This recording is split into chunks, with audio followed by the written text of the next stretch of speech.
La vie, c'est comme une boîte de chocolat. Shut up! Oh, Nelly, look at this. You do know the difference. Voilà exactement ce que j'aimais. I'm not a complicated man. I like cinema. Bonjour à toutes et à tous, auditeurs et auditrices, vous écoutez un épisode hors série du 7ème œil, un podcast cinéma dans lequel on décortique habituellement chaque mois une question autour d'un thème précis. Et ce mois-ci, on est donc en septembre, le mois de la rentrée des classes, donc on s'est dit pourquoi pas un épisode hors série où on vous parle de nos séries d'animation préférées. Pas forcément celles qu'on regardait après le goûter à l'école primaire, mais celles qui nous ont marquées à peut-être plusieurs étapes de nos vies, peut-être quand on était petit, peut-être quand on était moins petit. Mais si vous avez écouté les épisodes hors série précédents, on va tour à tour essayer de parler de nos séries d'animation préférées. Donc on va commencer par le top 5, on va faire un tour, puis le top 4, puis le top 3, jusqu'au top 1. Et puis voilà. Et puis n'hésitez pas, vous, à votre tour, si vous en avez envie, de nous faire vos top 5 en commentaire. Je vous propose qu'on commence peut-être directement par nos top 5 à chacun. Est-ce qu'il y en a un parmi vous qui veut commencer ? Est-ce que... Ah ok, d'accord, ça veut dire... ça c'est moi, ça. Ok, alors encore une fois, je rappelle cette règle fondamentale de mes top 5, c'est-à-dire que je ne sais pas faire de top, donc... T'en as fait, comme quoi. Donc bon. tout est ton top 1, et tu les fais un peu dans un ordre... C'était assez compliqué, il y a beaucoup de dessins animés que j'aime, mais j'avoue que... Enfin, de séries d'animation, pardon, que j'aime, mais j'avoue que ils sont tous tellement différents, et ont tous tellement quelque chose à apporter, par exemple... Est-ce qu'on pourra s'accorder une petite mention honorable avant Allez, le top vas-y, 1? va tricher. Il y en aura Commence par quelques-unes. tricher, vas-y. Non, on pourra Allez, le faire après, avant le top 1, on fera ça. Tu peux. Mais pour mon top 5, du coup, j'ai mis quelque chose d'assez récent. Une série qui est totalement pour adultes, et qui plaît moyennement, généralement, mais moi, elle m'a beaucoup plu sur ces 3 saisons, si je ne me trompe pas. C'est Désenchanté, du coup, de Matt Groening.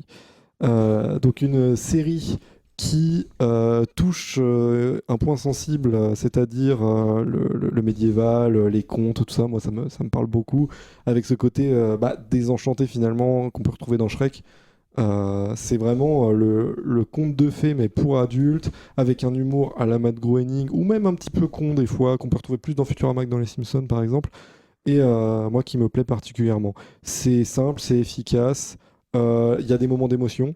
Franchement, il y a des moments où, comme dans Les Simpsons, on pourrait se retrouver avec de la pitié. Et par exemple, j'adore le personnage du roi Zog, qui est l'un des personnages principaux, qui au départ est montré comme un idiot. Et en fait, après, on se prend au jeu et on se dit que c'est pas parce qu'il est idiot que c'est un mauvais bougre. Et quand il se retrouve à avoir de la peine, on a de la peine pour lui. Ok. Voilà, pour mon Désenchanté, mon top 5. Ça marche. Matt Groening, c'est vrai que c'est dans le milieu du dessin animé, de la série d'animation... En général, c'est quelqu'un qui pèse. Ouais, vraiment. Voilà. Son nom, il est connu, alors que tous les autres réalisateurs n'ont pas forcément leur nom de connu. Leur œuvre, oui, mais là, ce nom-là... Ah oui, c'est sûr. Mais qui a inspiré beaucoup de séries d'animation américaines pour adultes par la suite. Ouais, carrément. Voilà. Même Donc, récemment, par exemple, on a Big Mouth qui est un peu inspiré de Matt Groening et tout. Ouais, complètement. Ça marche. Et toi, Dorian, c'est quoi ton Ok, vas-y, ton je top me 5? lance. Alors moi, je vais vraiment aller dans le nostalgique. Dans l'enfance, c'est Pokémon. C'est mignon. C'est Pokémon. Alors Pokémon, il faut savoir que j'étais littéralement un fanatique. Ça peut être les cartes ou quoi que ce soit à la récré. Bon, ça rappelle vraiment des bons souvenirs.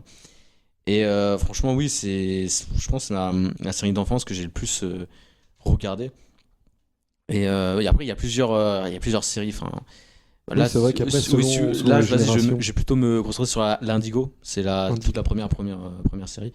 Et oui, c'est vrai, t'as vraiment ça reste un shonen en vrai, de Sacha finalement qui. Enfin, on commence, on le voit, il rate déjà, il arrive en retard pour récupérer son premier Pokémon.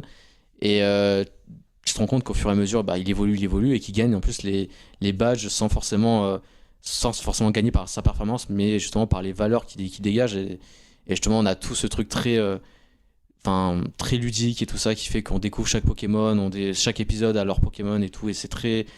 Ça rappelle des souvenirs de fou, genre quand tu te rends compte que t'as les cartes, j'avais tel ou tel Pokémon en carte, tout, donc ça rappelle les bons souvenirs, c'est ma petite Madeleine de Proust, voilà quoi. C'est un truc qui a marqué beaucoup de gens. Je pense que c'est l'une des plus si grandes ça franchises. n'avait pas été nous, on aurait pu le retrouver peut-être dans les 3 top 5. C'est l'une des plus grandes franchises de tous les temps, je pense. Et ça a marqué plusieurs générations, ça continue de marquer oui, les ça, enfants d'aujourd'hui, encore, c'est assez ça fait 20 intemporel. ans que ça touche.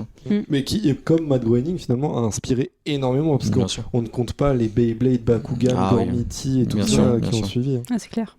Mais ouais, en tout cas, je pas de fin de phrase. C'est juste un plaisir pour toi. Voilà. C'est ton plaisir. Quoi. Voilà, exactement. Ta petite Madeleine de Proust. Exactement. Et toi, Nina, alors ton 5e Alors, moi, mon 5e, on n'est pas encore sur de la Madeleine de Proust parce que c'est un animé japonais que j'ai découvert il n'y a pas si longtemps, il y a peut-être 2 ans. Je l'ai vu 2 fois. Ça s'appelle, je sais pas si vous connaissez, c'est pas très connu, ça s'appelle Tatami Galaxy. Non, Non, pas je du l'ai tout. Voilà. Bon, ça a été diffusé sur Netflix pendant un temps, je sais pas si ça l'est encore, je crois pas.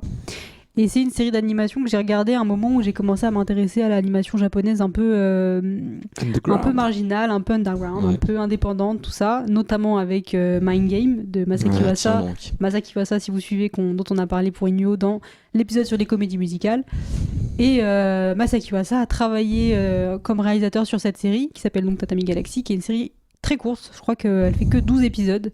Donc c'est vraiment une mini-série, donc des épisodes d'animé donc d'une 20aine de minutes. Et on va suivre un personnage qui n'a pas de nom, donc il est appelé lui dans la série. Et on va le suivre qui sort un petit peu qui sort un peu de l'enfance hein, quelque part, parce que c'est un jeune étudiant, il va à la fac. Et en fait, à chaque épisode, il y a une sorte de boucle temporelle. Mhm. Et il va tester un autre club de loisirs ou de sport. Donc, Ok. dans un épisode, il va tester le vélo. Dans un autre C'est épisode, Martin Matin. c'est un peu Martin Matin. Et J'aime à chaque bien. fois, il revient au début de Sympa, l'épisode. le concept Mais sympa. il y a quelque chose, il y a quand même un espèce de fil de. Il se rappelle quand même des personnages, enfin, il rencontre des personnages qui sont toujours les mêmes. Il n'y a pas beaucoup de personnages. Et il y a quelque chose quand même qui évolue dans son lien avec les personnages. Il va changer certaines choses, qui va changer sa relation avec les personnages. Bon, c'est forcément des fois des relations amoureuses, des relations amicales, etc. Et c'est hyper malin. Au niveau de la structure, je trouve ça hyper étonnant. C'est très rare, je trouve, ce genre de série. On voit ça souvent dans des films, hein, au cinéma, notamment dans notre épisode sur le temps, on avait... Grand Dog Day. Voilà, et notamment. effectivement, donc voilà, des films où il y a des boucles temporelles, c'est assez récurrent. Là, c'est pas tout à fait non plus une boucle temporelle, hein, mais le fait que chaque épisode ait une espèce de routine, dont on retrouve les mêmes éléments d'animation, parce que c'est complètement barré, hein, c'est une animation qui est très... Justement, est-ce qu'on retrouve la même DA que pour les films de Inuo ou Ouais, quoi c'est assez proche. Ok. C'est pas pareil, mais ça mais sera c'est proche. ouais, C'est un peu sale. C'est pas sale, mais c'est... Bah, les dessins sont pas très jolis. Moi, Non, je- mais en fait, je peux comprendre ce que tu veux. Moi, non, je mais trouve dans ça le très sens où joli. c'est pas mais très, c'est pas réaliste. Genre, c'est pas des- le premier design auquel tu penses quand Oui, tu voilà. parles d'animation japonaise. C'est atypique, ça reste quand même voilà. un style atypique. Tatami Galaxy, c'est plus minimaliste, Mm. mais je trouve les dessins sont quand même jolis. Hein. C'est Ok. c'est pas anguleux comme dans Mind Game ou Voilà, dans c'est ça, Yu-Gi-Oh! anguleux. ouais, Ça reste assez harmonieux. Ça reste assez, très expressif comme le font très bien les Japonais, mais c'est plus minimaliste et c'est très philosophique. Et la musique est magnifique aussi. Ok. Donc, moi, je conseille Cool. Tatami Galaxy à tout le monde. Parce que En vrai, ça donne envie. Ouais. c'est super Ouais, bien. non, oui. Voilà, donc on a fait notre petit tour des top 5. Et c'est Gauvin- déjà du lourd en vrai. Et c'est déjà du lourd. Ouais. Mais c'est que du lourd de toute façon. Et bah top 4, du coup, j'ai un peu spoil tout le monde juste avant le podcast, mais série de courts-métrages, du coup, Love, Death and Robots. Mhm. Voilà. Donc pour moi, j'ai hésité, alors je me fais déjà un petit peu une mention honorable, mais j'ai hésité entre Love, Death and Robots et Le Monde Incroyable de Gumball pour la même raison en fait. C'est-à-dire que les deux montrent différents types d'animation et jouent de ça. C'est encore plus puissant dans Le Monde Incroyable de Gumball, mais après j'ai quand même mis en avant d'autres choses comme les problématiques mises en place dans Love, Death and Robots, le côté simplement artistique et poétique même du dessin. On a des épisodes qui marquent toutes les personnes qui les voient. Par exemple, on a cet épisode de cette boucle infinie avec cette fille qui essaye de survivre et qui se met à fuir et qui au final se retrouve tueuse. Enfin, Il bon, est incroyable cet épisode. ouais, très très bon épisode. On a des choses qui sortent un peu moins de l'ordinaire, mais même il y a une ligne directrice qui permet de relier tous ces courts-métrages et que j'aime vraiment énormément. Soit ça parle d'amour, soit ça parle de mort, soit ça parle de robots. Et ça, dans tous les sens du terme, mélangé. Des fois, il y a amour-mort, des fois, il y a amour-robot, des fois... Voilà. Et je trouve ça génial que grâce à ces trois mots-là, ils aient réussi à créer tant d'univers différents et que ce soit visuellement, dans leur histoire ou dans même le public visé. Voilà. Donc, une série qui m'a vraiment étonné. La première fois que je l'ai vue, je m'attendais à rien, série Netflix et tout. Et j'ai binge-watché de ouf, quoi. Genre, Mais artistiquement, c'est pas non plus le truc qu'on voit en mode mainstream, mais artistiquement, c'est vrai que c'est très intéressant parce qu'on nous montre plusieurs manière de créer, tout simplement. Ah, c'est pas si mainstream, si, ça, selon certains Ouais, mais épisodes, ouais. t'as de tout en fait, t'as vraiment de tout. Il y a des choses très, très léchées, très CGI, Ouais. voilà, qu'on peut voir dans le jeu vidéo. Ouais, où, c'est des tu sens le simulations, c'est budget, des quoi. cinématiques carrément. Quoi, Ouais. Genre, Bah, t'en as certains totalement. ouais. Et t'as des choses beaucoup plus minimalistes, mais c'est vrai que c'est intéressant de parler de séries qui proposent aussi une variété de techniques Très d'animation. intéressant. Ouais. Et puis Gumball, bah, là, après, c'était vraiment dans l'idée que il y a une trilogie que je considère très intéressante sur Cartoon Network qui arrive dans les années 2010 à peu près. Donc on a Le Monde Incroyable de Gumball, Regular Show et Adventure Time qui ont eu 3 objectifs différents. Le Monde Incroyable de Gumball, c'était montrer les différents types d'animation et montrer comment les utiliser. Adventure Time, c'était comment est-ce qu'on écrit un scénario. Et Regular Show, c'était comment on fait de l'humour. Et les 3 séries sont super intéressantes et justement Gumball, c'était pour ce point-là qui était très très cool. Ok, putain, j'avais pas vu ça comme ça, je connaissais les séries de Cartoon Network. Mais il y a eu vraiment une Mais, volonté y a un lien, d'apprendre quelque chose aux enfants et dans les 3 cas, c'est par l'absurde. Et c'est ça qui est très intéressant. Ah, c'est chouette. Mm. Trop bien. Ça Donc, marche. voilà. Et toi, Dorian, ton top 4? Alors, top 4, ça, du coup, c'est la seule série américaine. Sinon, les 4 autres, c'est japonais. Ok. J'ai spoil, putain. Non, mais pas tant que ça, parce qu'il y en a beaucoup. Ok, donc ça va. Alors, c'est Captain Falls, du coup. Donc, c'est pas très connu. C'est une série Netflix d'animation pour adultes. D'accord. Et c'est vraiment pas le genre de série, genre, par les dessins ou même par le délire américain qui me parle ou quoi que ce soit. Mais j'ai trouvé ça très prenant et ça m'a plu. Je me suis laissé entraîner. Je me suis dit, bon, bah, c'est trop bien en fait. C'est trop bien. Alors, pour faire la petite histoire, Captain Falls, c'est quoi? C'est justement l'histoire d'un commandant de bord qui est un peu bonnet. Genre, il est complètement simplé, complètement bête. Hein. Il est con, il faut dire. Et lui, il force, du coup, il passe ses examens et tout ça pour être commandant de bord, mais on se rend compte qu'il est complètement nul et tout ça. Il n'arrivera jamais dans sa vie. Jusqu'au jour où il y a un grand bateau, un grand équipage et tout ça, qui cherche un commandant de bord, mais pas n'importe quel commandant de bord. Justement, eux, ça leur arrange d'avoir un commandant de bord, un capitaine, pardon, complètement bête et complètement naïf, parce que ça leur permet de faire ces agissements à côté, c'est-à-dire qu'ils vont se servir du capitaine pour blanchir un peu les mauvaises actions qu'ils font par derrière. Donc on a des situations absurdes où lui, il capte toujours pas qu'il se passe des dingueries dans le bateau, et eux qui continuent à le manipuler. On a des situations tellement drôles, tellement violentes et tellement trash aussi. Donc voilà, c'était une Donc très bonne vraiment, ça surprise. te fait te fendre la poire. Toi. C'est humoristique. Ouais, c'était humoristique, mais Ok. ouais, j'ai trouvé ça, j'ai bien aimé. Attention, c'est pour adultes encore une fois. Et franchement, j'ai beaucoup apprécié, sachant que c'est pas le genre de série que je tends à voir de base. Ok. Donc voilà, je vous le conseille tous, enfin aux adultes. C'est cool que tu aies réussi à sortir de ton cadre Oui. classique. Oui, oui. Mais moi, je suis surpris. Ok. Et je me surprends encore. Voilà. Ok, trop bien. Alors moi, mon top 4, c'est de l'animation japonaise. Bon, je pense qu'on va en retrouver beaucoup Beaucoup. dans cet épisode. C'est vrai que Trop fort, hein, japonais, c'est trop fort. le Japon est quand même dans le top 3 des pays du top 1. Top un. Plus productif en termes de séries d'animation et d'animation générale. Donc moi, mon top 4, c'est une série qui s'appelle Serial Experiment Lane. Je connais pas. Vous connaissez pas? Non. C'est une série qui pourrait être assez facilement comparable dans l'univers, je trouve, à Perfect Blue, Ouais, que vous connaissez. Je connais pas. Tu connais pas Perfect Non. Blue? Regarde Perfect Blue. C'est trop bien. Tu connais Paprika? Ça les rend bien. Tu connais pas Satoshi Kon? Non. Moi, les T'as de la noms, chance. Déjà, tu vas découvrir Satoshi Kon, c'est exceptionnel. Mais le délire Perfect Blue, ça ressemble à justement le réalisateur, je n'arrive toujours pas à le nom, de Inuo. Et Ouais. dans l'ADA, t'as ce côté de dessin un peu, c'est beau, Perfect bizarre, Blue. un peu bizarre. C'est un peu plus réaliste dans Con, mais ça reste quand même une DA un peu bizarre. Ouais. Mais j'aime bien, je préfère Con en tout cas. Ok. Mais en tout cas, Serial Experiment Lane, je le compare à Perfect Blue parce que au niveau de l'histoire, on suit un personnage qui fait face à des troubles un petit peu particuliers, un petit peu relatifs au psychique. Donc Serial Experiment Lane, c'est une série dans laquelle on va suivre Lane, qui est une petite fille qui va être un petit peu traumatisée par le suicide d'une camarade de classe et qui est très timide et qui va un petit peu se réfugier dans ce qui s'appelle le Wired. W-I-R-E-D. Ok. Je sais pas Ouais. trop comment le prononcer. En gros, dans le Mais web, quoi. dans le web. En gros, dans une espèce de forme d'internet. Et pourtant, la série date de 98. Donc vraiment les prémices Donc, ouais, ouais. C'est le début d'Internet, c'est les d'Internet, quoi. débuts. Et je trouve que la série a bien su, pas prédire, parce que c'est peut-être un peu facile aussi, mais comment Internet peut aussi devenir une sorte de refuge pour des gens un peu introvertis. Comment Internet, ça peut devenir vraiment un second monde, enfin un second univers, voilà. Un échappatoire. Un échappatoire, mais avec aussi les dangers que ça peut représenter, parce que ça reste un endroit assez dangereux, assez sombre.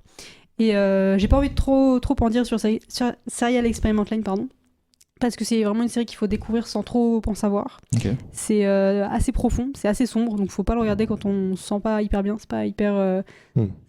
c'est assez glauque, c'est assez déprimant, mais en même temps c'est très philosophique. Et pour l'époque, je trouve ça assez impressionnant. Et c'est très beau. Enfin, je trouve l'animation très belle, qui est très année fin 90. Ouais, il y a un charme quand même. Mais il y a un vrai charme. Et puis c'est vraiment une époque où Internet, les ordinateurs, c'est des grosses machines avec des fils partout. Enfin, il y a une esthétique un peu cyberpunk, un peu Ghost in the Shell, ouais, exactement. Et ça a un vrai charme et c'est une très très chouette série. Voilà. Top 3 ? C'est parti. Top 3. Et bah moi, je ne peux pas faire un top sans mettre un petit peu de production française dedans. J'aime bien mettre un peu de France. Les Français sont chauds aussi. Purée, ça c'est sûr. Et du coup, je commence doucement, puisque là c'est un travail d'équipe. Il n'y a pas que des Français sur cette production-là. J'y viendrai après pour du full français. Mais là, du coup, je vais proposer Arcane, du coup. Donc, série à la base imaginée par des Amerlocs, puisque c'était la team à League of Legends, tout ça, Riot, qui ont voulu proposer ça. Mais on est allé chercher chez les Français, puisqu'on est excellent en animation. C'est une série d'une qualité, avec un design léché, tout est millimétré. Et ça, c'est peut-être la série avec le plus gros point fort dans mon top. C'est-à-dire que là, c'est propre de fou. On est vraiment sur la volonté de faire comme une série avec des acteurs, c'est-à-dire il y a un vrai début, fin, structure millimétrée, péripéties pas trop, c'est-à-dire qu'on n'a pas trop de filage comme on peut en avoir dans de l'animé. Par exemple, on a pas mal de choses un peu inutiles entre guillemets. Là, on est sur du simple et efficace. On a beau avoir beaucoup de personnages, on arrive à tous les retenir parce qu'en plus de ça, il y a beaucoup de personnages qui appartenaient déjà aux jeux vidéo, donc on les connaît déjà un petit peu quelque part quand on s'intéresse un minimum à League of Legends. Et une histoire propre, des personnages intéressants auxquels on s'attache, des musiques au top, des visuels au top. C'est une série vraiment pro, quoi. C'est ce que je lui souhaite, c'est que ça continue comme ça, puisque la saison 2 va sortir. Je pense que c'est ce qui se rapproche le plus pour moi de Love, Death and Robots sur la rigueur dans l'animation. Vraiment, c'est très très rigoureux. D'accord. Ça, j'ai commencé Arcane et j'ai regardé genre un épisode. Ouais, et je sais pas pourquoi j'ai jamais continué, mais il faudrait que... Je fais pareil. Mais t'as apprécié ? J'ai apprécié, mais je sais pas pourquoi j'ai pas pris le temps de continuer, mais je vais regarder. Après, c'est peut-être un univers qui est pas accueillant pour les personnes non initiées, je sais pas. Il faut avoir des rêves, j'imagine, quand tu joues au jeu. Moi, personnellement, j'en ai jamais eu beaucoup des rêves parce que j'étais joueur de League of Legends au tout début. Les personnages qui sont présents dans Arcane n'existaient même pas. Et j'ai arrêté très vite parce que c'était pas mon style de jeu. Et finalement, la série m'a quand même parlé. J'ai quand même compris ce qui se passait. En fait, ils ont fait le choix. Alors après, je rentre un peu dans le détail, mais l'univers de League of Legends est très très vaste, avec plusieurs pays qui rentrent en guerre des fois, qui discutent, avec des centaines de personnages qui sont de différents pays. Là, ils ont décidé de se concentrer sur une ville, ce qui permet de découvrir l'univers à un rythme plus léger que si on nous présentait le monde entier, quoi. Ouais. Ok. En gros, donc ça peut se voir sans avoir aucune idée de comment si je me fonctionne le jeu. trompe pas, il y a genre 5 ou 6 persos du jeu dans la série. Ah mais ça va. Contrairement aux 150 qui sont dans le jeu, quoi. Ça va alors. C'est intelligent, c'est vraiment fait pour tout le monde, quoi. Ok. Du coup, pour le top 3, je vais spoil, donc attention ceux qui n'ont pas vu la série, écoutez pas, bouchez vos oreilles s'il vous plaît. Là, on rentre dans le lourd. C'est Demon Slayer. Donc Demon Slayer, c'est pour moi une des meilleures séries, c'est dans mon top 3. On a un style vraiment pas réaliste pour le coup, c'est vraiment même je dirais pas cartoon, mais on a c'est dessiné avec des gros traits, vraiment des très stylés. Et puis genre l'objectif est simple, hein, c'est un garçon, sa sœur se transforme en démon et son but c'est justement de la soigner pour qu'elle retrouve sa forme humaine. Et niveau rigueur, il y a le même délire. Là, c'est carré de ouf. C'est magnifique, genre c'est magnifique. Les musiques sont incroyables.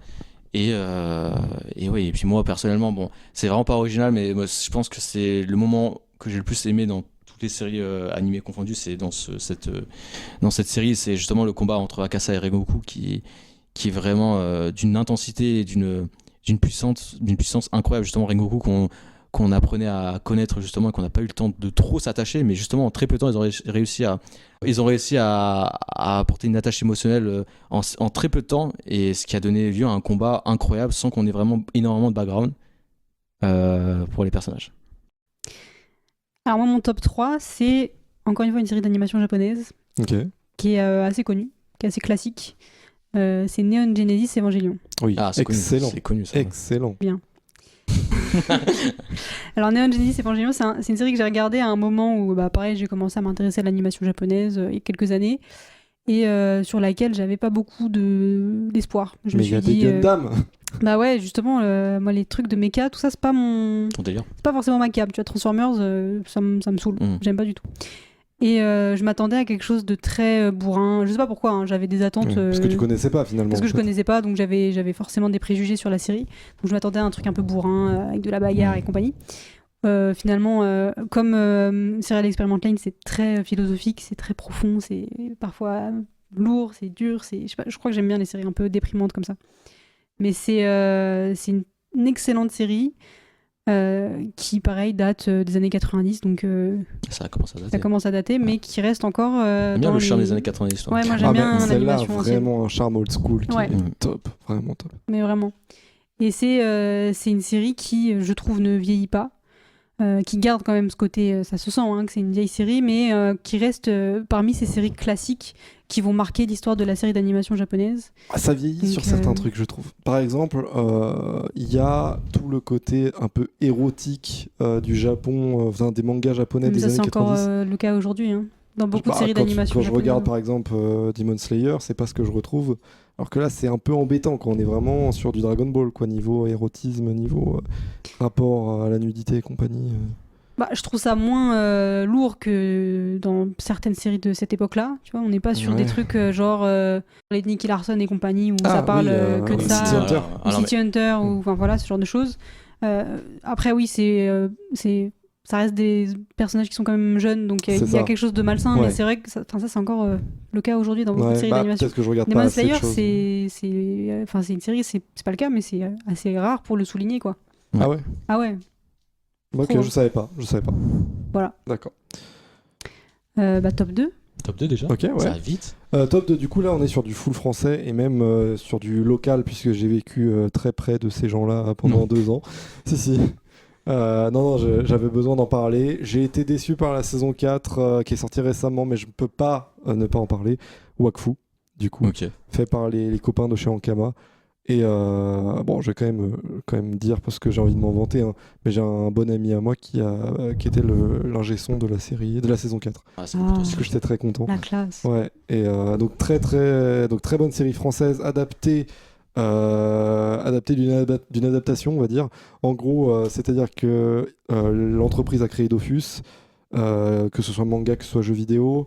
Ils ont voulu créer une suite, mais avant de créer la suite, ils ont voulu créer cette suite en série. Pourquoi est-ce que je veux parler de cette série surtout, et pourquoi est-ce qu'elle est aussi haute dans le classement ?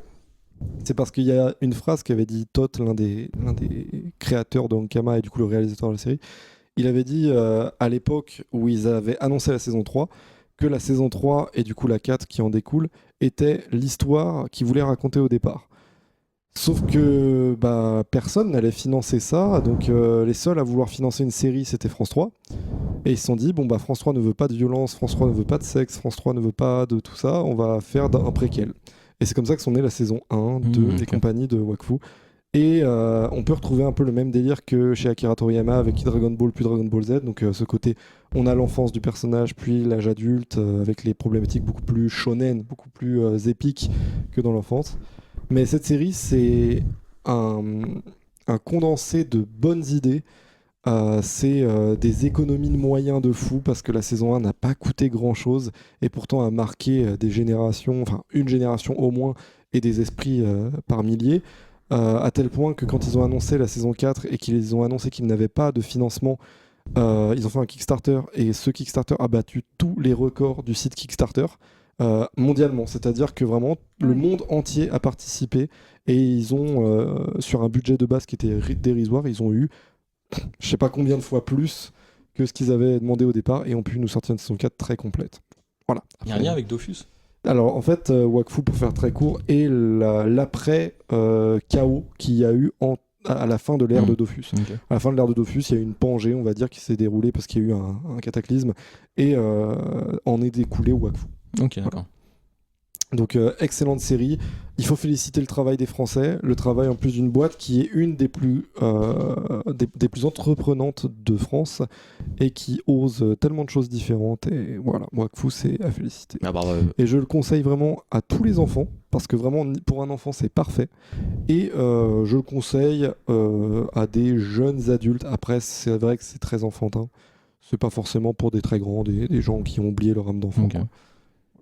Ta Madeleine de Proust, quoi, finalement. C'est totalement Madeleine de Proust et même récemment les saisons 3 et les OAV qui sont sortis avec, qui du coup sont moins nostalgiques pour moi, je trouve sont des très très très très okay.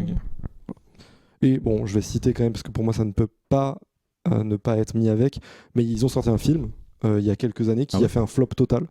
Alors commercialement a fait un flop, mais critiquement parlant a baisé tous les scores. Du coup, c'est le film Dofus qui s'appelle Dofus Livre 1 Juliette. Et c'est un tellement bon film que même les Japonais, ils ont dit les gars, ils savent faire. Les gars, ils savent vraiment faire. Pourquoi ça a été un échec alors que Wakfu ça marche si parce que les cinémas ne l'ont pas sorti.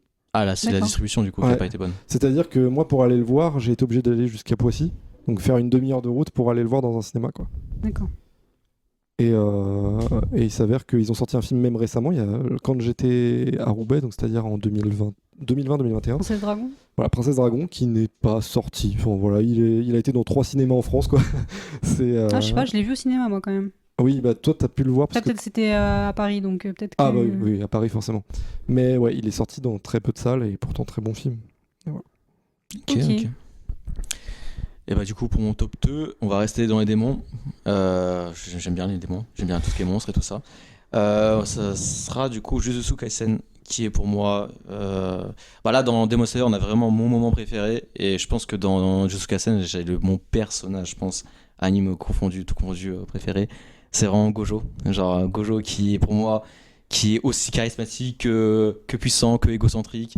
Et franchement, c'est vraiment ce genre de personnage évidemment, je suis vraiment pas du tout original quand je dis ça, mais qu'on aime suivre et tout ça. Et je dirais pas qu'il fait l'ombre à Itadori, qui est quand même censé être le personnage principal, mais un peu quand même. C'est-à-dire qu'on se concentre quand même sur Itadori, qui quand même a un développement d'écriture assez importante, mais l'aura de Gojo, qui est un peu comme le maître un peu de Itadori, vraiment...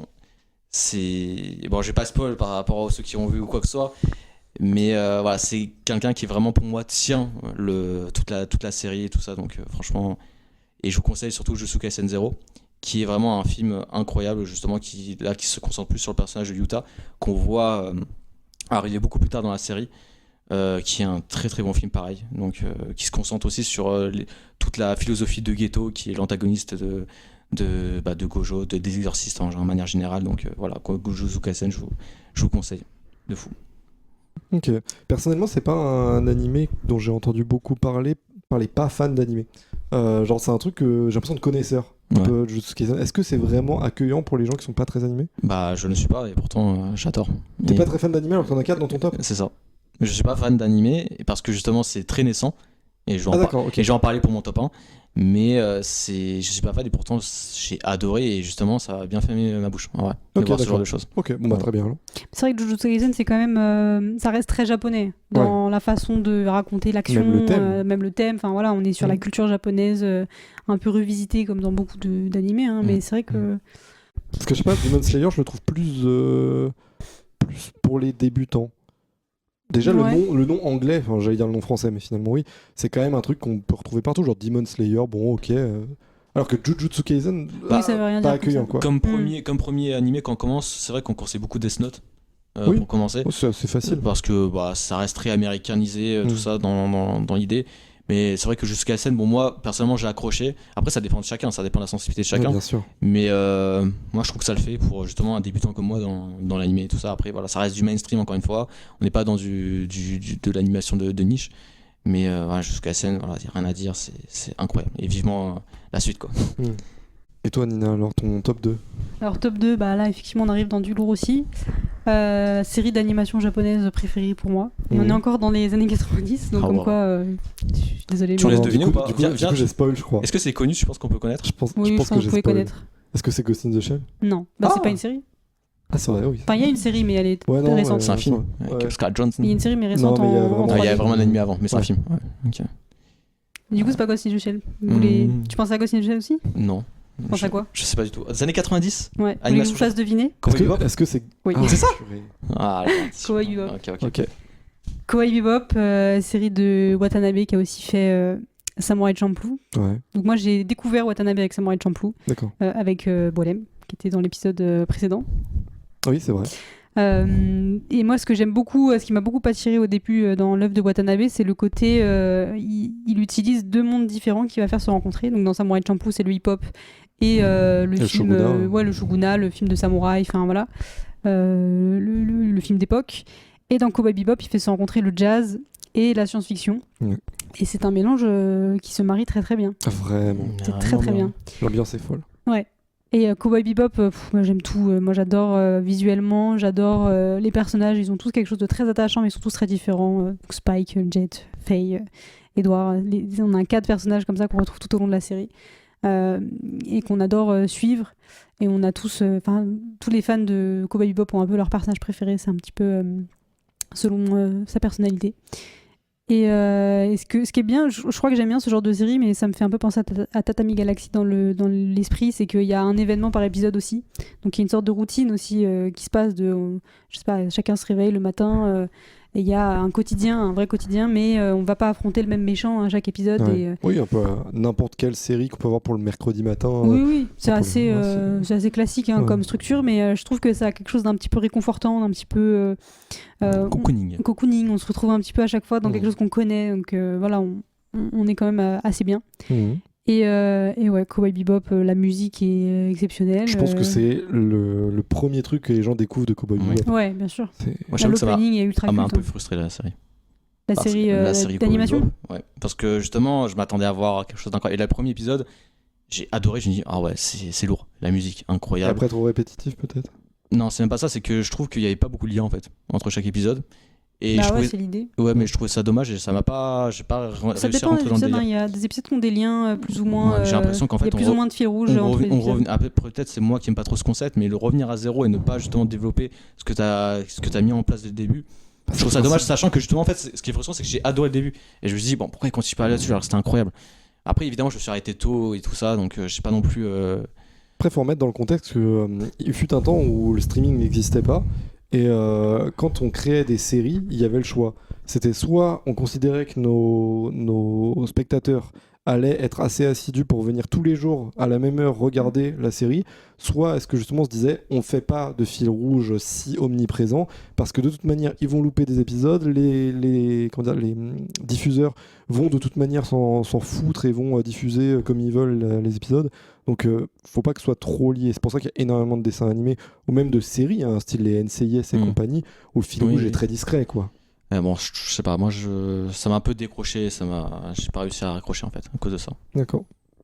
Voilà, en tout cas, ça c'était tous nos top 2.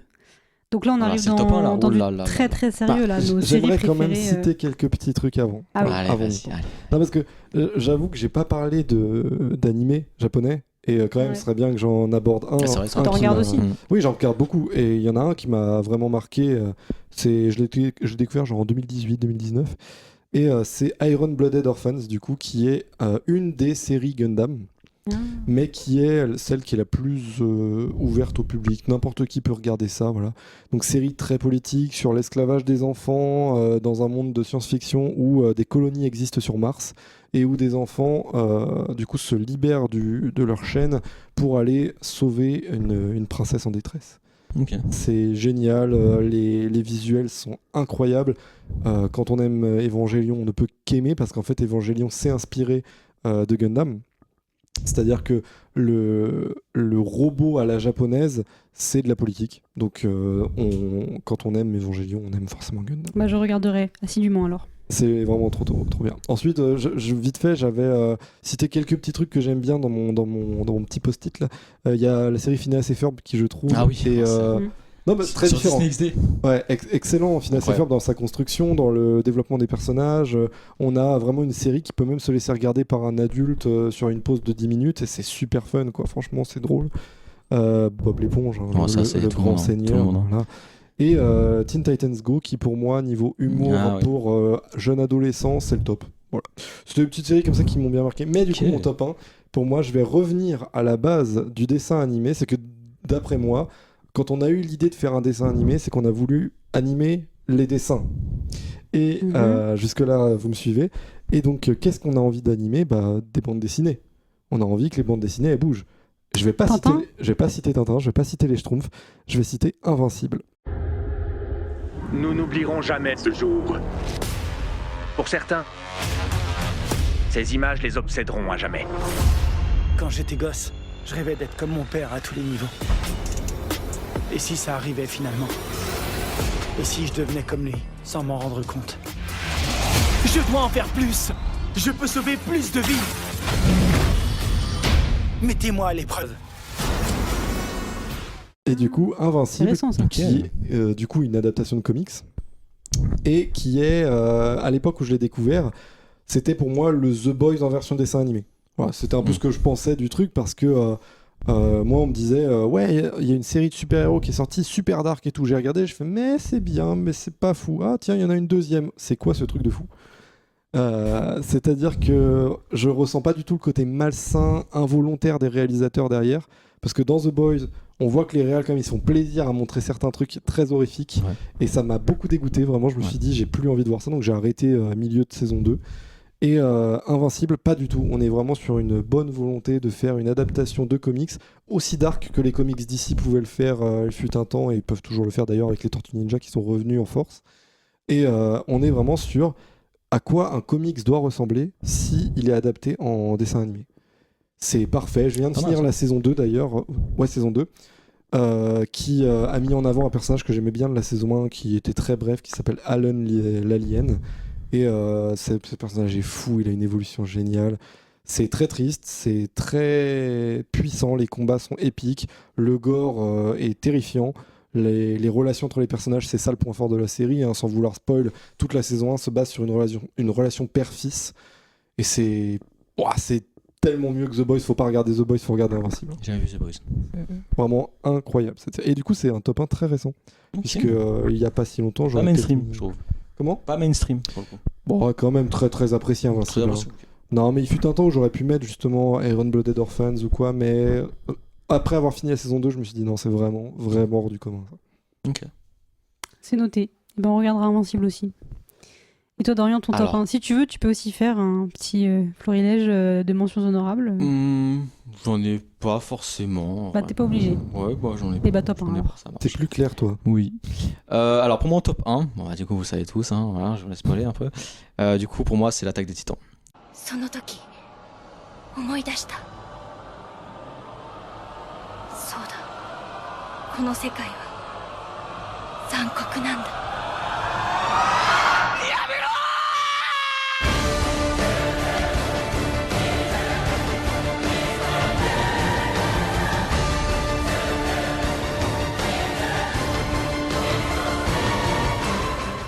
Je reviens justement au fait que tu parlais du fait que jusqu'à scène c'était pas non plus pour les débutants. Et justement moi j'ai vraiment le regard aigri de dire allez les animés ça m'intéresse pas, c'est vraiment pas mon délire. Le cinéma français, les animés. Oui voilà, vraiment c'est le regard aigri du consommateur de films américains et asiatiques. Alors que je consomme énormément de cinéma asiatique, mais c'est très très américain dans ma cinématographie, cinéphilie. Ta cinéphilie, ouais. Voilà. Et justement, au fur et à mesure, j'ai quelques personnes autour de moi qui m'ont fait découvrir et qui m'ont, s'il vous plaît, qui m'ont un peu mis le pied à l'étrier. Et du coup, on a commencé avec Death Note. Et moi, j'avais j'avais une série moi qui me parlait, qui me touchait un peu plus que d'autres visuellement parce que ça, il y avait quelque chose de très cinéma. Et du coup, c'est l'Attaque des Titans. Donc du coup, j'ai commencé cette série tout seul. Et j'ai juste pris une claque en fait. Ça a juste fermé ma gueule justement de gros aigri qui comprend rien aux séries d'animation. Et justement, l'Attaque des Titans a été pour moi la porte ouverte à toutes les autres séries comme jusqu'à SN, Demon Slayer. Et donc merci. Donc évidemment cette série, je l'apprends à personne, mais en termes de scénario, je pense qu'il n'y a rien qui a été au-dessus de cette œuvre, parce qu'on parle d'œuvre là. On est d'accord au niveau scénario, animé, c'est un chef-d'œuvre.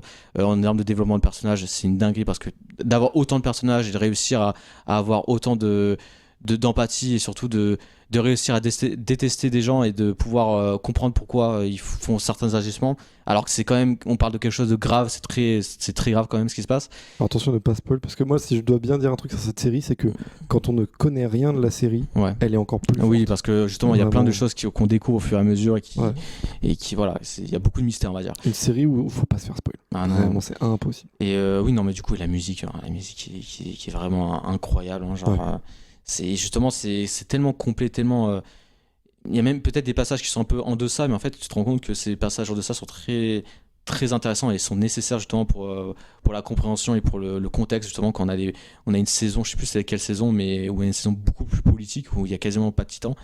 Et justement la saison est... Attention à pas trop spoil. Ouais, c'est juste parce que là c'est juste politique, voilà, j'en dis pas plus. Et du coup voilà, tout est préparé vers cette fin qui est vraiment grandiose, je trouve. Donc voilà pour l'Attaque des Titans qui monte à pas. Très bien. Moi je vais faire comme toi, Gauvin, un petit petite dur, mention honorable. Je l'aurais pas fait si tu l'avais pas fait, mais je me dis bon, bah si c'est comme ça, je fais une petite mention honorable. J'ai pas mis dans mon top parce que c'est pas beaucoup 5. J'ai pas mis Futurama. Ouais. Que j'aime beaucoup. Donc Matt Groening, on le trouve pas mal quand même. Ouais, vraiment. Donc Futurama, que j'aime beaucoup, voilà, mais j'aime une série plus que Futurama, dont on parlera juste après. J'ai pas mis BoJack Horseman. Non plus. Toi, il est quand même assez haut. Moi, je suis pas ultra fan de BoJack Horseman. C'est vrai. Ouais. Ah, c'est une série, je trouve que. Avec le cheval là. Ouais. Oui. Oui, c'est ça. C'est une série, oui, avec des animaux anthropomorphes, donc dans une société où les animaux se comportent comme des humains, mais il y a un cheval, il y a des chats, enfin voilà, plein de types d'animaux, mais qui ont des problèmes humains, des problèmes beaucoup psy, quand même. C'est beaucoup d'animaux qui vont pas très bien. Et c'est une série qui, au premier abord, je pensais voir un genre de American Dad ou des Griffins, un truc très léger, un peu pas très intelligent, mais enfin, je suis pas très fan moi de ces séries-là, American Dad et les Griffins. Je trouve ça assez épais. Ouais. Et je m'attendais à un peu la même chose de BoJack Horseman. Et en fait, c'est beaucoup plus profond que tout ce que j'avais pu voir à ce niveau-là. Et c'est dur par contre. Hein. Par contre, c'est dur parce que c'est très sombre, c'est des sujets qui sont assez difficiles. Hein. Ça parle très tabou. Hein. Très tabou, ça parle de drogue, ça parle d'alcool, ça parle de célébrités déchues. Enfin, en fait, ça parle de ça. C'est un cheval qui, à la base, était une star de télé dans les années 90 et aujourd'hui, il est très riche, mais tout le monde l'a oublié. Donc, il y a beaucoup de ces sujets-là, et beaucoup de malheurs. Et, ça parle de suicide, ça parle de sujets vraiment lourd, et quand ça en parle, ça va jusqu'au bout, quoi. Voilà. Donc BoJack Horseman, j'aurais pu le mettre en 6.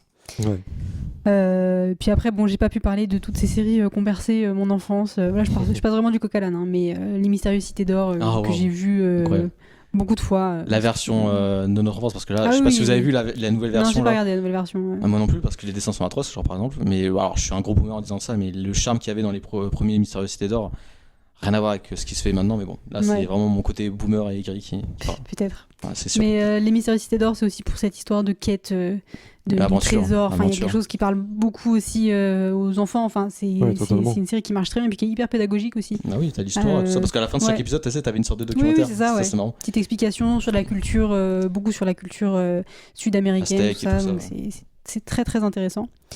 Puis voilà, bon, j'aurais pu parler aussi de Sherlock Holmes, la série pareil japonaise, ou Conan le fils du futur, des séries qui ont été réalisées en partie par Miyazaki. Enfin voilà. Et c'est pas dans mon top.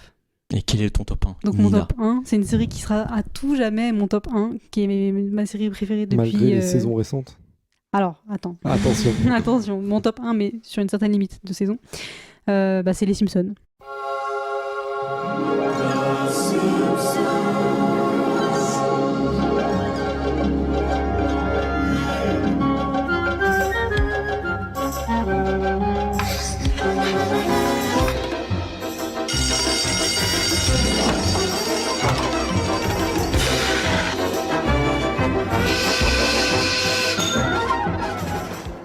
Les Simpsons, vraiment, c'est une série que j'ai vue très tôt. Un moment aussi où, je sais pas, j'avais un peu de fierté de voir les Simpsons quand j'avais 8-9 ans. Quand tu regardais le Prime le samedi soir, là. C'est ça, chez mes grands-parents. Et alors que tous les autres enfants à l'école, on leur disait de pas regarder les Simpsons parce que c'était pas pour les petits, tu vois. J'avais pareil aussi. Moi, quand je regardais avec ma soeur les Simpsons, j'étais en mode waouh, je regarde les Simpsons, tu vois. Parce qu'il y a des épisodes, il y avait moins de 10 ans et puis là t'as 9 ans. Ouais. Moi, j'étais un peu fière, tu vois. J'étais un peu, maman, j'ai le droit de regarder les Simpsons. Et je pense que c'est une série pour beaucoup qui peut paraître un peu débile, un peu légère, tout ça, alors que c'est très intelligent, les Simpsons. C'est une série brillante et c'est une série dans laquelle j'ai appris plein de choses sur l'histoire, tout simplement, parce qu'il y a plein d'épisodes sur les États-Unis, surtout sur l'histoire des États-Unis, sur le fonctionnement de la politique aux États-Unis, sur de la géopolitique, enfin des fois des trucs qui vont très loin, on s'en rend pas forcément compte sur le moment, parce que ça reste il y a une dimension narrative dessus, mais quand on aborde certains sujets à l'école, moi je me rappelle plein de fois dans toute ma scolarité mais dit mais oui, ça je l'ai vu dans les Simpsons. Ça peut être du vocabulaire aussi anglais, c'est énormément de choses et énormément aussi de références au cinéma, à la culture populaire, à la bande dessinée, c'est énormément je pense, de choses. un des trucs qui référence le plus. Ah oui. Vraiment, les Simpsons, ça passe son temps à référencer, et même à des événements récents, et ça c'est pas quelque chose qu'on voit souvent dans les films et les séries, mais ils référencent à des actes politiques du mois dernier, des fois, c'est fou. Ouais, c'est incroyable. Des fois, ils prévoient aussi, il y a pas... ça c'est marrant. Après, c'est parce que les réalisateurs et les scénaristes ont une très bonne lecture du fonctionnement des États-Unis. Ce qui fait que forcément, il y a certaines choses qu'ils écrivent en disant, bon, ça pourrait arriver, ça passe, et ça entendu, et ça passe. C'est ça. Mais ouais, les Simpsons, franchement, les Simpsons, ça sera. Mais après, dans effectivement une certaine limite de saison, je trouve que la série est exceptionnelle de la 1 à la 10. Ouais. Les 20, de 10 à 23, 22, 23, j'ai beaucoup aimé. C'est vrai. Ouais. Moi, je m'arrête jusqu'à la 15, je trouve ça sympa. Après, entre la 15 et la 20, ça se regarde. Et après la 20. Il y a combien de saisons ? Y a là, on plus arrive de 30 à la trentaine. saisons, plus de 30. Ouais. Et ça, c'est encore en production là ? Bah ouais, il me semble. Après, j'ai pas regardé les plus récentes, je voulais pas juger activement, mais c'est vrai que moi je me suis arrêté surtout à 23. Après, j'ai regardé beaucoup les épisodes horreur des autres saisons malgré tout, parce que ça reste des épisodes géniaux, avec là encore plus de références, mais à des contes traditionnels et compagnie géniaux. Ouais. Non, mais pour moi, les Simpsons, c'est vraiment la série la plus intelligente sur un point de vue politique, économique, social que j'ai pu voir. Et même au niveau du cinéma, j'ai jamais rien vu d'aussi intelligent. C'est-à-dire que vraiment, quand tu ressors de ton analyse, parce qu'il faut quand même réfléchir à ce que tu regardes, mais quand tu ressors de ton analyse des Simpsons, tu te dis, j'ai vraiment vu une famille vivre sa vie de famille vraie, américaine, et à Springfield en plus. C'est-à-dire que Springfield, c'est un très bon choix, parce que c'est vraiment la ville useless et détruite par l'État américain. C'est-à-dire que c'est vraiment les usines, c'est la vie ouvrière, c'est la pauvreté, on n'est pas dans l'Amérique de New York, on n'est pas dans l'Amérique du Texas, on est sur la classe moyenne. Et la classe moyenne qu'on peut placer un peu n'importe où sur la carte. C'est aussi le choix du mot Springfield, enfin du nom de la ville Springfield. Il y a une ville qui s'appelle Springfield dans chaque État des États-Unis. Donc c'est impossible de situer Springfield. Donc c'est vraiment la famille moyenne américaine moyenne, mais en même temps c'est assez précis dans ce que ça raconte. C'est vraiment effectivement. Et avec des personnages tous qui ont vraiment une écriture assez impeccable quand même. Ils sont assez simples dans leur écriture, mais ça tient le coup tout le long de la série. On arrive quand même sur beaucoup de saisons à renouveler des histoires, après de moins bonne qualité je trouve après la 20, mais les 20 premières saisons on a réussi à quand même se renouveler de manière assez intelligente et c'est une série indétrônable dans mon cœur, les Simpsons. Vraiment, On a le top 1 je crois. Je pense que Matt Groening est forcément parce que bon, alors on va dire que Futurama on l'enlève parce que bon tu l'as pas mis dans ton top, mais on a quand même Désenchanté de ma part et les Simpsons de ta part qui sont dans le top. Je pense que Matt Groening en lui-même est déjà le top 1. Miniature, c'est lui, la miniature du coup. C'est juste la tête de Matt Groening. Voilà, c'est tout. Ceux qui nous écoutent, vous le savez déjà, le choix de la miniature, mais nous on est encore en train de débattre, qu'est-ce qu'on va choisir ? Parce que pour les séries, on avait mis Breaking Bad en miniature, parce qu'on s'était tous, on l'avait tous dans notre top. Pour le film de 2023, on avait choisi Babylone. On était tous d'accord aussi. Là, on n'est pas d'accord. Il n'y a aucune série qui revient dans. Non, mais moi je mettrais bien les Simpsons. Moi aussi. En image. Allez, tu vas. Non, vas-y, go. Mais en tout cas, je trouve que on a tous des choses qui, même si on les a pas mis dans notre top, des choses qu'on a regardées. Je vois par exemple Attack on Titan, j'ai regardé, Demon Slayer, j'ai un peu regardé, les Simpsons, j'ai regardé. comment Love, Death and Robots, j'ai Ouais. regardé certains épisodes. Ouais. Même Désenchanté, t'avais regardé toi. Ouais, j'avais moins accroché, mais ouais. Ouais. Bah après, je trouve qu'on a quand même réussi, alors que pourtant on a tous les trois des goûts très différents. On a des choses dans notre top qui plaisent aux autres malgré Oui. tout. Ouais, c'est clair. Et du coup, je suis Bah, très on s'entend content. bien, hein. C'est Niveau- bien qu'on fasse un podcast ensemble. Non, mais je veux dire, oui, c'est pas aussi commun qu'on ait des Ouais. choses qu'on pourrait se partager, qu'on pourrait Ouais. découvrir les uns les autres, qui pourraient nous plaire. C'est vrai, tout à fait. Donc ça m'a plu. On est complémentaires, quoi, finalement. C'est ça qu'on Ouais, non, mais qu'on cherche à dire, clairement. hein, finalement. Voilà, bah, on a terminé notre épisode de rentrée, notre épisode hors Oui, série de c'est rentrée, voilà, qui résonne un petit peu avec le goûter de retour de l'école après avoir fait un petit peu de basket dans la cour de récré. Est-ce que je peux faire une mini conclusion vite fait? Vas-y, Est-ce que tu Gauvin. m'accordes une mini Je conclusion? t'accorde une mini conclusion. J'aimerais dire que le dessin animé aujourd'hui a plus de renommée qu'il a pu avoir même dans notre enfance à nous. Aujourd'hui, des adultes regardent des dessins animés et c'est assez normal, c'est pas mal vu. Cela dit, dans l'univers du cinéma, dans l'univers du monde du cinéma, ça reste encore très peu reconnu. Et je pense qu'il faut quand même de rendre à César ce qu'appartient à Jules. Le dessin animé, ça a autant de valeur que le film. Et on peut avoir des choses très intelligentes et de très bonne qualité, même dans l'humour. L'humour doit être intelligent. Bien sûr. On a des choses super géniales en dessin animé. Et cet épisode spécial hors série dessin animé n'a pas moins de valeur que le spécial hors série série. Ah, tout à fait. Ouais, Complètement. complètement d'accord. On est bien d'accord avec toi, Gauvin. Ouais. Tu fais bien de conclure là-dessus. Et bah voilà, merci à vous d'avoir écouté l'épisode comme d'habitude. N'hésitez pas à nous faire des petits retours en commentaire. Pareil, faire vos top 5 personnels en commentaire. Et vous avez toutes les informations en description comme d'habitude pour nous suivre sur toutes les plateformes possibles en priorité Instagram, puisque c'est là que tout se passe. Et on se dit à bientôt pour un prochain épisode du 7e œil. À bientôt. Des bisous. Salut!